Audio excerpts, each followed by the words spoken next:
بقلي ناترايوم الناس أنا نعم سنيحو أبربع معلتو نسميات عريقوي إذا عرقات زخاء تسفاز بيوز نبرو التسفاز نبرو مدحان استفز أملو إيوي أبونا عدامن عدينا هوانن حق أملاخ مس سعارو اتزنبره فردي مريتي خامو نا مريت كأخت من لسيخازو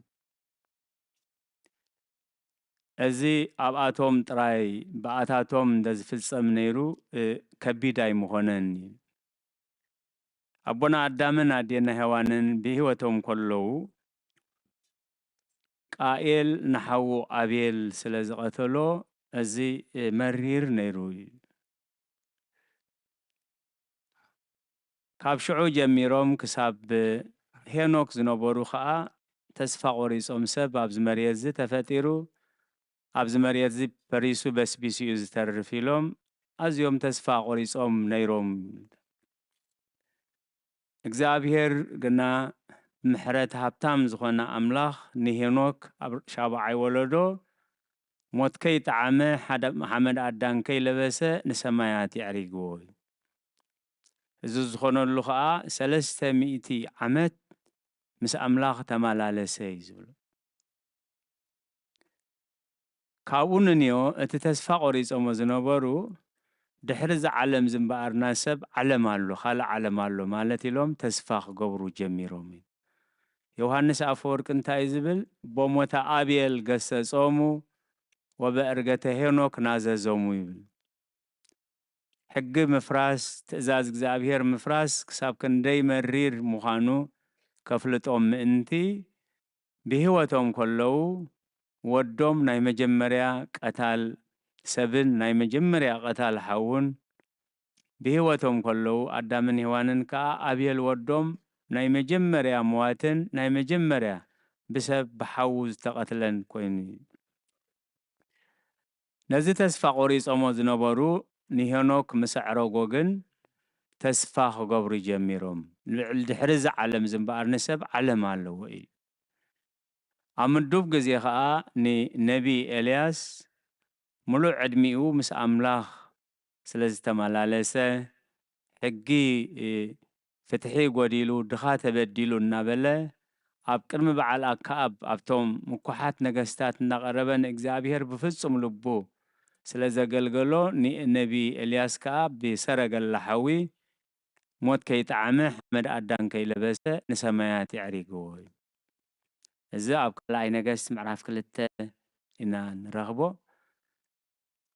ናይ ጎይታና ኢየሱስ ክርስቶስ ዕርገት እምበኣር በዚ ተስፋ እዚ ይጸንሕ እዩ ናይ ጎይታ ኢየሱስ ክርስቶስ ዕርገት ክንብል ከለና ነቲ ፈራሲ በስባሲ ዝኾነ ስጋ ወይ ወዲሰብ ተዋሂዱ ንዑ ቀዲሱ ንዑ ብደሙ አንጺሁ ምስ መለኮቱ ኣዋሃሂዱ ንሰማያት የዕሪግዎ እዩ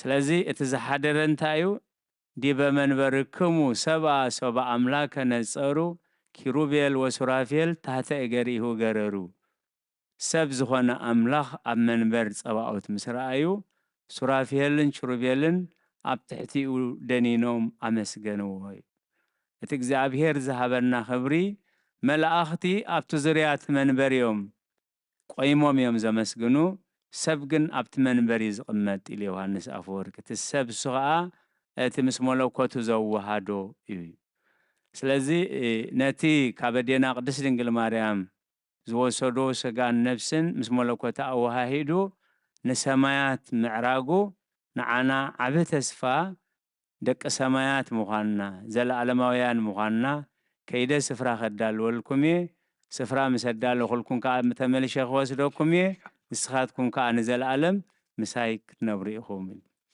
ስለ ቃላቱ እግዚአብሔር ዝተመስገነ ይሁን ስለዚ ኣነ ተስፋ ኣቦይ ክሰደልኩም ተስፋ ዝሃበሉ መዓልቲ ነይሩ ከዓ ንስኻትኩም ከዓ ካብ ላዕሊ ሓይሊ ክሳብ ትቕበሉ ኣብ ከተማ ኢየሩሳሌም ጽንሑ ድሕሪ በዓለ ዕርገት እንታይ ኢና ክንጽበ ድሕሪ 10 መዓልቲ በዓለ መንፈስ ቅዱስ ነዝመን ቅዱስ መንፈሱ ምስ ተቐበሉ ኣቦታትና ሐዋርያት ፈራሓት ዝነበሩ ተባዓት ታራ ሰባት ዝነበሩ ፍጹማት ሓደ ቋንቋ ጥራይ ዝፈልጡ ዝነበሩ ብስራት ወንጌልና ዓለም ምሉእ ምእንቲ ከብፅሑ ናይ ሙሉእ ዓለም ቋንቋ ዝተገልጸሎም ድሕሪ 10 መዓልቲ ነዚ ኸ እዩ ኣብ ከተማ ካብ ላዕሊ ሓይሊ ክሳብ ትቕበሉ ኣብ ከተማ ኢየሩሳሌም ጽንሑ ኣነ ተስፋ ቦይ ክሰደልኩም እየ።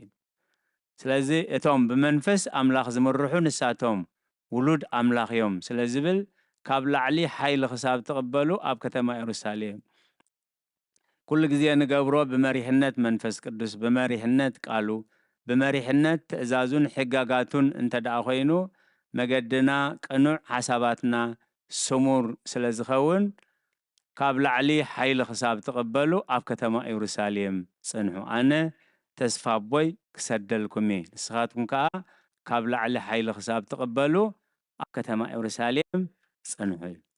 ስለዚ ካብ ላዕሊ ሓይሊ ክሳብ ትቕበሉ ከተማ ኢየሩሳሌም ጽንሑ ዝተባህልዎ ንሽዑ ን10 መዓልቲ እዩ። እቲ ቀንዲ መልእኽቱ ግን እንገብሮ እንሓስቦ እንዛረቦ ምስ ቃል እግዚአብሔር ዝሰማማዕ ምዃኑ ሰባት ዘይጎድእ ምዃኑ ንዓና ዘይጎድእ ምዃኑ ብሓሳብ ርእስና ብሓሳብ ስጋ ብፍቃድ ስጋ ዘይኮነስ ብመሪሕነት መንፈስ ቅዱስ ብመሪሕነት ቃሉ ብመሪሕነት ትእዛዙ ብመሪሕነት ሕግታቱ ክንመላለስ እዩ። ካብ ላዕሊ ሓይሊ ክሳብ ትቕበሉ ኣብ ከተማ ኢየሩሳሌም ጽንሑ። ልበ ኣምላኽ ዳዊት ካብ ሕጊ እግዚአብሔር ምጻእ ካብ ትእዛዝ እግዚአብሔር ምጻእ ልዕሊ ኩሉ ከዓ ሕጊ እግዚአብሔር ምፍራስ ክሳብ ክንደይ መሪር ምዃኑ ኣብ ህይወቱን ኣብ ደቁን ምሰስተማቐሮ እንታይ ኢሉ ቃልካ ንእግረይ መብራህቲ ንመገደይ ከዓ ብርሃን እዩ። ስለዚ ከዓ ጎይታ ኢየሱስ ክርስቶስ ካብ ላዕሊ ሓይሊ ክሳብ ትቕበሉ ኣብ ከተማ ኢየሩሳሌም ጽንሑ ኢሉ ኩሉ መሪሕነትና ብቃሉ ብቃል ኣምላኽ ብሕጊ ኣምላኽ ብትእዛዛት ኣምላኽ ብመሪሕነት መንፈስ ቅዱስ ክኸውን ናይ እግዚአብሔር ቅዱስ ፍቃድ ይኹነልና። በዓልና ናይ በረኸት ናይ ሰላም ናይ ጽድቂ ናይ ፍቕሪ ናይ ድሕነት በዓል ይግበረልና። ንዓመታት እዋን ብጸጋ ብበረኸት ከነብዕሎ ቅዱስ ፍቃዱ ይኹነልና። ነቶም ዓሚ ምሳና ዝነበሩ ኩሎም ካብዚ ቤተ ክርስቲያን ብሞት ስጋ ተፈልዮምና ዘለው ዕረፍቲ ነፍሲ ይሃቦም። ንኩሎም ሕዙናት ደበሳ ቅዱሳን ይደብሶም። ንቃል እግዚአብሔር በአንቃድዎ ብህድአት ጸኒልኩም ስለ ዝሰማዕኹሞ ብትገብርዎ ጸሎት ኩሉ እግዚአብሔር ይስማዕኹም። ስለ ቃላቱ እግዚአብሔር ዝተመስገነ ይኹን።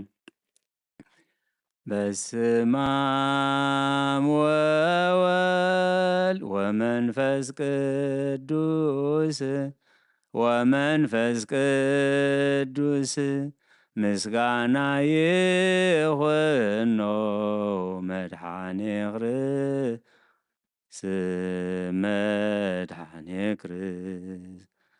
ብስም ቅዱስ ስምካ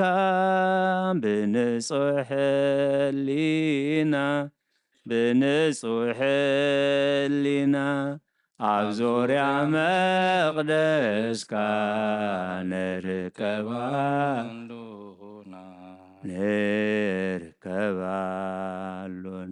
ልደት ቤተልሔም ጥምቀት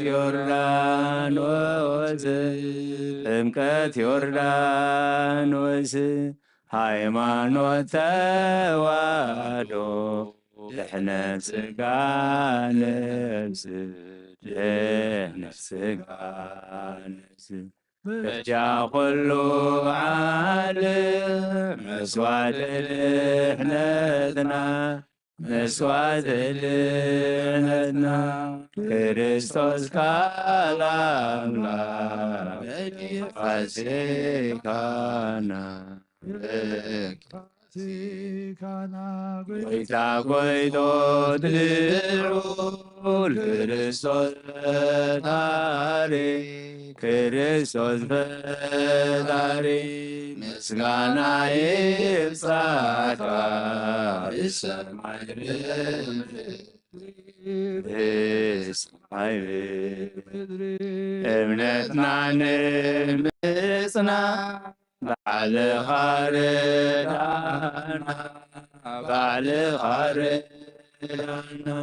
መንፈስካ በምልአክ ባርኹ ባሪና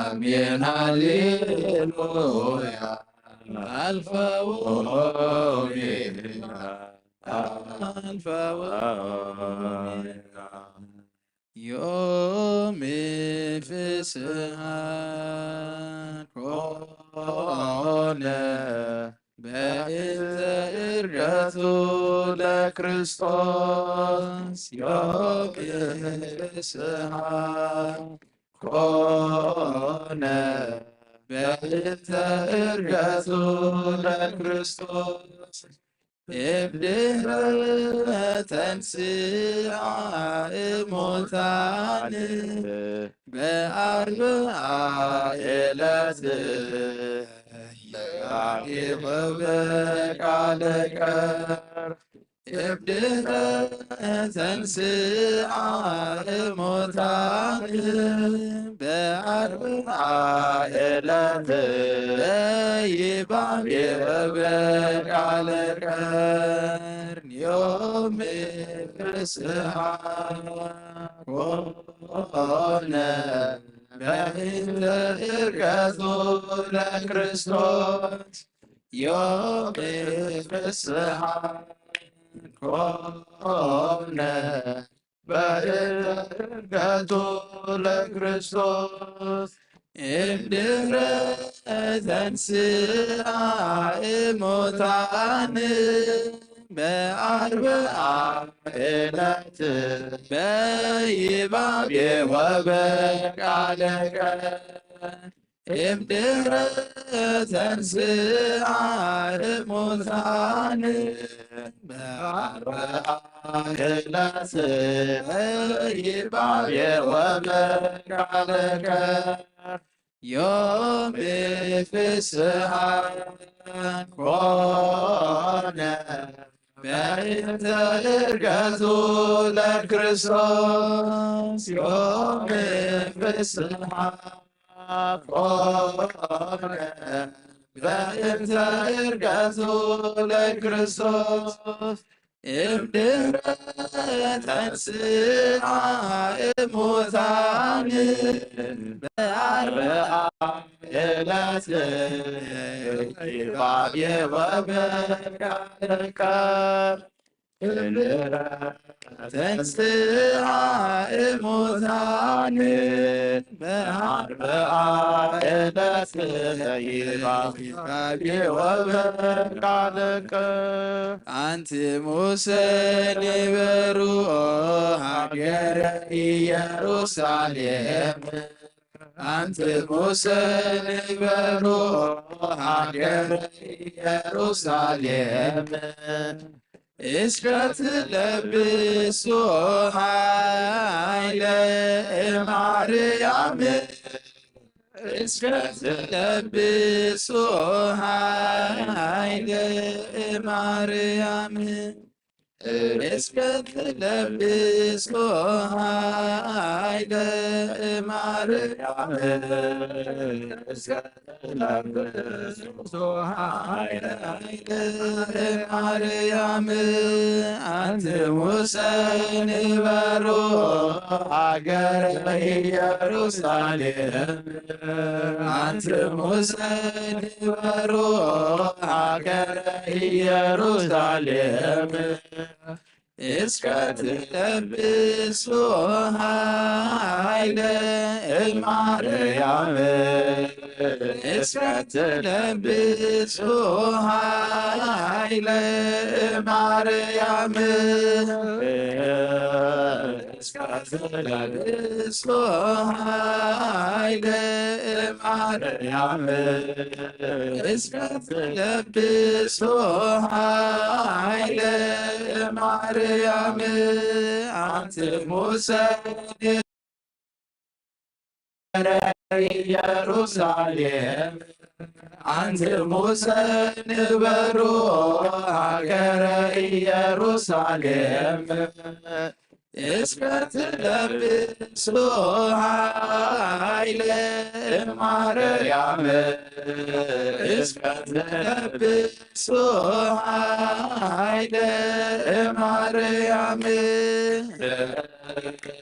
እስከትለብሶ ኃይለ ማርያም እስከትለብሶ ኃይለ ማርያም አሪጎ በምስጋና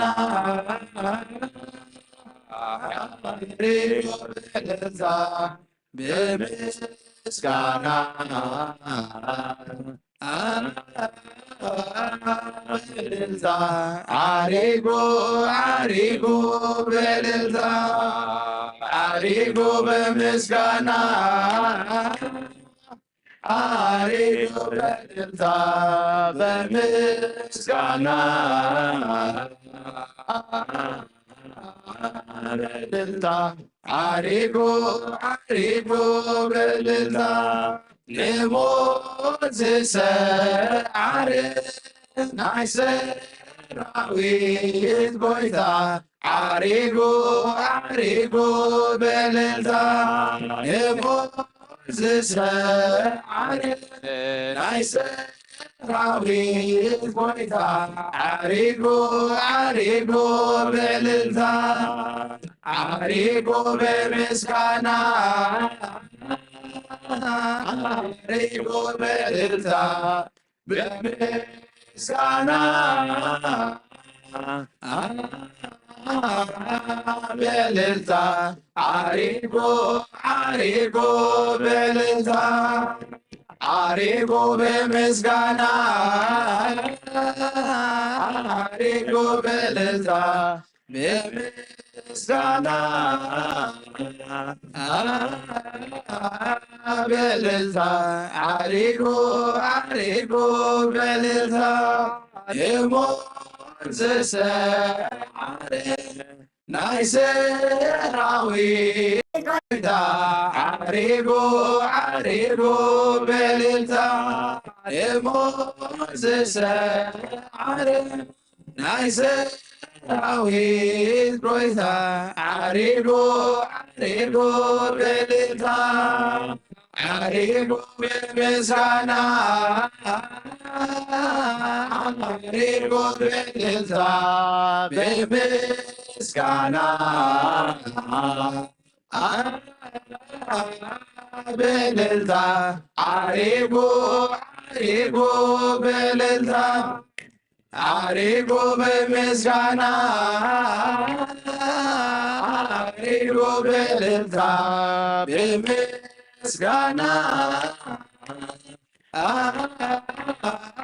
በእልልታ አሪጎ አሪጎ በእልልታ የሞት ዝሰዓር ናይ ሰራዊት ጎይታ አሪጎ አሪጎ በእልልታ ንሞት ዝሰዓር ናይ ሰራዊት ጎይታ አሪጎ አሪጎ በእልልታ ነፍስ ኣብ ኣምላኽ የማዕቁባ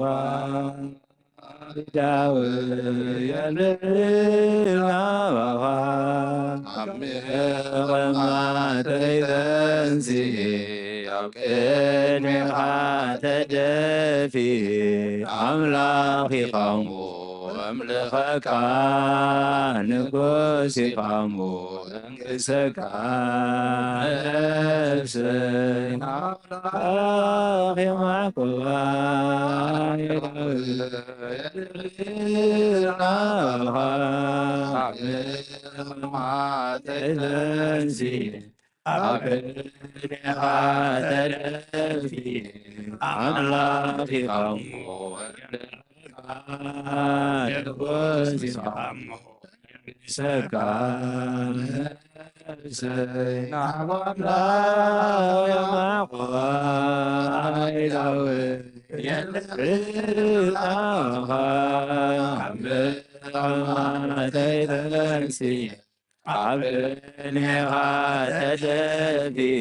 አምላኽ ኢኻሙ እምልኸካ ንጉስ ኢኻሙ እንግሰካ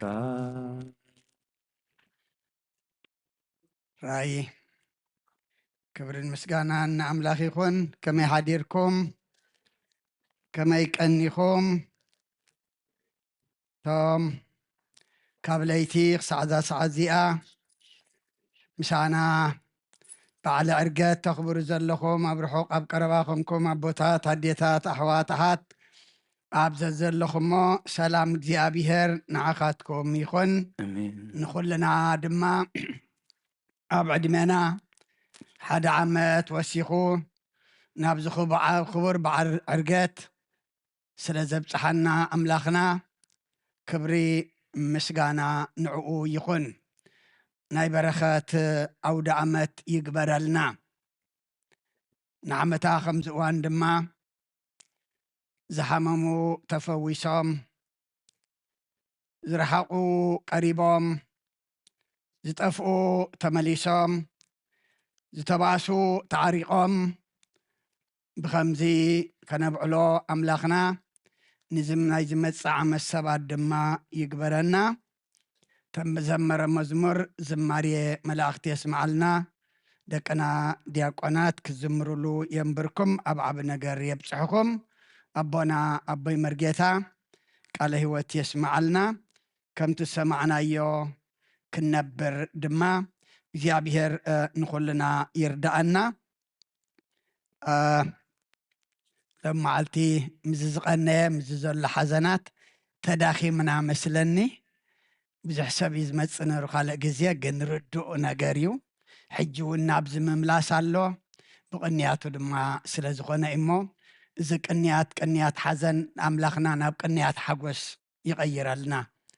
ነቶም ዝዓረፉ መንግስተ ሰማይ የውርሰልና፣ ነቶም ኣብ ሓዘን ዘለዉ ድማ ኣምላኽና እሱ መንፈስ ቅዱስ ልኢኹ ይደብሰልና።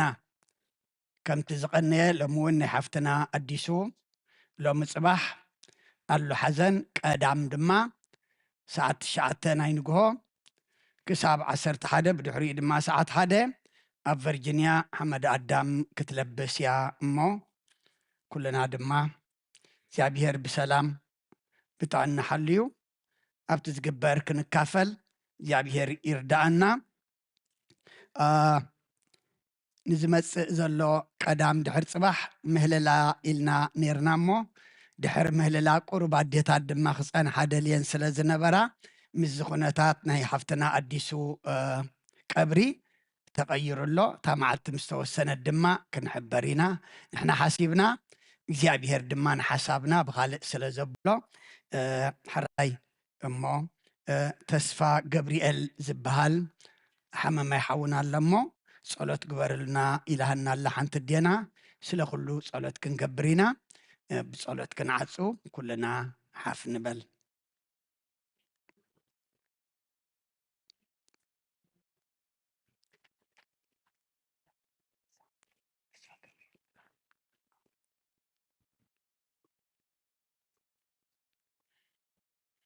አድንኑ አርስትክሙ ቅድመ እግዚአብሔር አምላክነ በደገብሮ ካህን ከመ ይባርክሙ አሜን።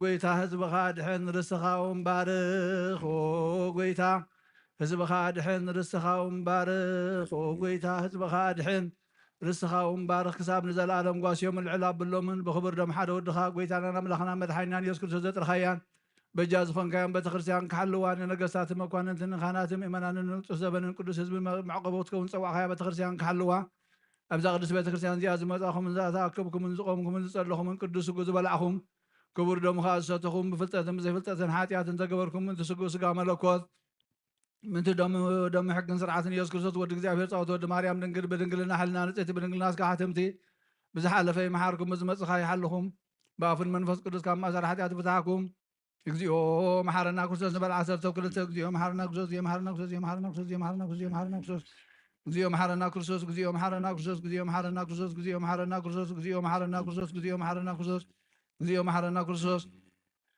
ከምኡ በእንተ እግዝእትነ ማርያም መሓረና ክርስቶስ ንበል 12 በእንተ እግዝእትነ ማርያም መሓረና ክርስቶስ በእንተ እግዝእትነ ማርያም መሓረና ክርስቶስ በእንተ እግዝእትነ ማርያም መሓረና ክርስቶስ በእንተ እግዝእትነ ማርያም መሓረና ክርስቶስ በእንተ እግዝእትነ ማርያም መሓረና ክርስቶስ በእንተ እግዝእትነ ማርያም መሓረና ክርስቶስ በእንተ እግዝእትነ ማርያም መሓረና ክርስቶስ በእንተ እግዝእትነ ማርያም መሓረና ክርስቶስ በእንተ እግዝእትነ ማርያም መሓረና ክርስቶስ በእንተ እግዝእትነ ማርያም መሓረና ክርስቶስ በእንተ እግዝእትነ ማርያም መሓረና ክርስቶስ በእንተ እግዝእትነ ማርያም መሓረና ክርስቶስ እግዚአብሔር ያሉ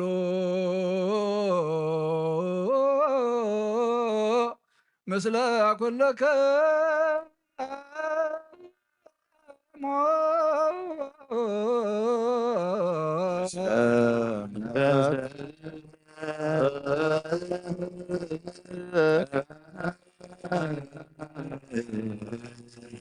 አሜን። እግዚአብሔር ባርካ በሰላም ባረከና ሰበርናዮ ስጋን ደምካን ሕግታት ይኮነና ሁሉ አይስላለ መንፈስ ነገር ሰጣሃልና ምሕረት በረከት ቅድስና ናመሰላልና ካብ ሁሉ ኩፋር ባረከና ኣብ ሁሉ ሰናይ ተጽምረና ቅዱስ ስጋውን ክቡርን ዛሬ ጸጋ ነሳይነ ወይ መዘረከና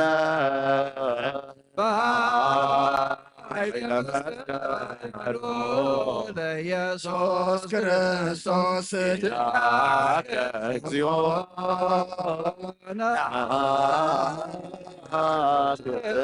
ነስያ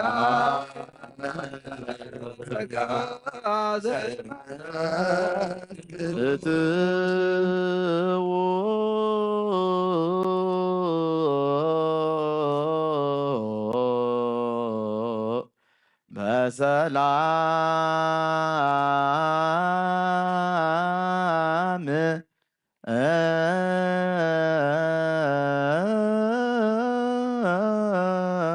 ምእታውና ናብዚ ቅዱስ ቦታኻ ብሰላም ዝገበርካ ጎይታ ነና ቤትና ምእታውና ድማ ብሰላም ግበረልና። ቅዱስ እግዚአብሔር ኣምላኽና ታሪኽና ዝቐየርካ ካብና ኣዳም መሬት ኢኻ እሞ ናብ መሬት ዝብል እቲ ዳግማይ ኣዳም ግን ሰማያዊ እሞ ናብ ሰማያዊ ዝሰሓብካልና ኣፍ ደገ ሰማይ ዝኸፈትካልና ነመስግነካ ኣለና። ከምቲ ንስኻ ዝመደብካልና ሰማያዊ ህይወት ክንቋመት ናብ ላዕሊ ኣብዛ ግዝያዊት ድንኳን ዘይኮነስ ሰማያዊ ቤት ዘለኣለማዊ ኣንቢርካልና ከም ዘለኻ ፈሊጥና ናብኡ ክንጥምት ምስ ተውዓልካ ዓድለና። ቅዱስ እግዚአብሔር ኣምላኽና ነቶም ዝሓመሙ ፈውሰልና። ነብሲ ሓወና ተስፋ ገብርኤል ፈውሰ ምሕረትካ ውርድ ዘሎ ሕጂውን መድሃኒት ኢኻ እሞ ኢድካ ኢድ ምሕረት ዘርግሓለን ነቶም ኩሎም ንስኻ ትፈልጦም ንሕና ኣስማቶም ዘይንፈልጦም ግን ኣብዘት ዘለዎ ምሕረት ክትልእኸሎም ድማ ንልምነካ ኣለና። እግዚአብሔር ኣምላኽና ንዝዓረፉ ነብሳት ኣቦታትና ናዴታትና ንኣቡነ ወልደ ገብርኤል፣ ኣቡነ ፍስሓ ጽዮን፣ ገብረ መድህን፣ ገብረ ኪዳን፣ ሃይለ ሚካኤል፣ የማነ ብርሃን፣ ተክለ ማርያም፣ ገብረ ኢየሱስ፣ ክንፈ ገብርኤል፣ ክንፈ ሚካኤል፣ ወለተ ገብርኤል፣ ወለተ ማርያም፣ ወለተ ኢየሱስ፣ ወለተ ክርስቶስ፣ ወለተ ሃይማኖት፣ ወለተ ሃይማኖት ነብሲ ኩሎም ሰማዕታት ኤርትራ ገነት መንግስተ ሰማይ ዓርፈልና። ንዝሓዘኑ መፀናንዒ መንፈስካ ስደደልና። ቅዱስ እግዚአብሔር ኣምላኽና ንሕና ድማ ሞት ምዃንና ፈሊጥና ኣብዛ ግዝያዊት ድንኳን ተዓሽና ከይንነብር ናብቲ ሰማያዊ ቤት ክንጥምት ምስ ተውዓልካ ዓድለና። ሰላም ካበና ንሃገርና ንህዝብና ንጎረቤትና ሰላም ኣብዝሓልና። ዝሓለፈ መከራ ኣኪልካ ብዓይኒ ምሕረትካ ጥምተና። ስለ ኩሉ ተመስገን። ኣብ ሰማያት ትነብር ኣቦና እናበልና ንፅዋዕካ ኣለና። ትነብር ኣቦና ስምካ ይቀደስ፣ መንግስትኻ ትምፃእ፣ ፍቃድካ ምታ ኣብ ሰማይ ከምኡ ድማ ምድሪ ይኹን። ንዕለት መግብና ሎም ሃበና፣ ንሕና ንዝበደሉና በደሎም ዝሓለፍናሎም በደልና ናበሳና እንደገልና ክፉኣት ኩነና እምበር ኣብ ፈተና ኣይተትወና። መንግስትን ሓይልን ክብርን ንዘለኣለም ናትካ እሞ ኣሜን። ወንድናት ማርያም ብናይ ቅዱስ ገብርኤል መልኣክ ሰላምታ ሰላም ለክ ኣለኹ። ብሕልናኸ ድንግል ኢኺ ብስጋኸ እውን ድንግል ኢኺ። ኣደ እግዚአብሔር ፀባኦት ጎይታ ሰራዊት ሰላም ለክ ኣለኹ። ንስኺ ካብ ኣንስቲ ብርክቲ ኢኺ። ፍረ ከርስኹም ብሩኽ እዩ። መምልዕተ ጸጋ እግዚአብሔር ምሳኺ እዩ። ኦ ፍስሕቲ ደስ በልኪ። ሓጢኣትና ሰሪየልና ነፍቲ ወድኺ ኢየሱስ ክርስቶስ ምንካና ምሕረት ለምንና